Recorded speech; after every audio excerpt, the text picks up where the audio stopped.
धीरज परदेशी प्रकरणामध्ये आई वडील आणि पत्नीचा संताप. त्या तिन्ही आरोपींना तातडीनं अटक करून आमच्या ताब्यात द्या. धीरज परदेशी यांच्या आई वडील आणि पत्नीची मागणी. अहिल्यानगरच्या मुकुंदनगर परिसरामध्ये महानगरपालिका कर्मचारी धीरज परदेशी यांच्यावर झालेल्या प्राणघातक हल्ल्यानं शहरामध्ये संतापाचं वातावरण निर्माण झालं. त्यांच्या आई वडील आणि पत्नीनं जिल्हा पोलीस अधीक्षक कार्यालयामध्ये संताप व्यक्त करत आरोपींवर कठोर कारवाईची मागणी केली. हल्ल्यात सहभागी असलेल्या त्या तिन्ही आरोपींना तातडीनं अटक करून आमच्या ताब्यात द्या अशी आक्रमक मागणी धीरज यांच्या आई वडील आणि पत्नीनं केली आहे. धीरज यांच्या कुटुंबियाचा पोलीस प्रशासनाविरोधामध्ये तीव्र रोष पाहायला मिळाला.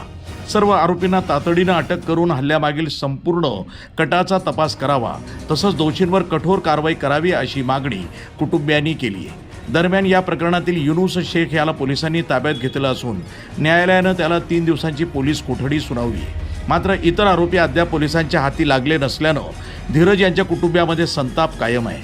आई वडील आणि पत्नीच्या डोळ्यात अश्रू, मनात संताप आणि आरोपींच्या अटकेची मागणी या पार्श्वभूमीवर आता पोलिसांकडनं पुढील कारवाईकडे सर्वांचं लक्ष लागलंय.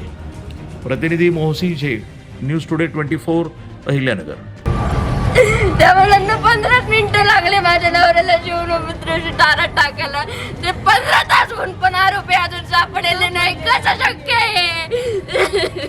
जशी माझ्या पोराला सजा दिली ना तशीच त्यांना सुद्धा सजा द्यायची नाही आम्ही. आणि सगळ्यात महत्त्वाचा विषय म्हणजे जोपर्यंत आम्ही मुलगा नेणार नाही, सगळ्यात महत्त्वाचा भाग, सगळे आरोपी सगळे जागेवर पाहिजे, ते पण आमच्या समोर पाहिजेत, तरच आम्ही मुलगा हातात घेणार. आम्ही तोपर्यंत मुलाला लावून पण देणार नाही आणि नेणार पण नाही, लिहून पण देणार नाही.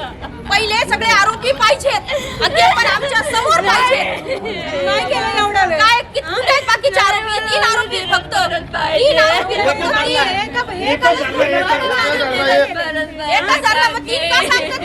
आणि ही प्रत्येकांची गोष्ट झालेली आहे.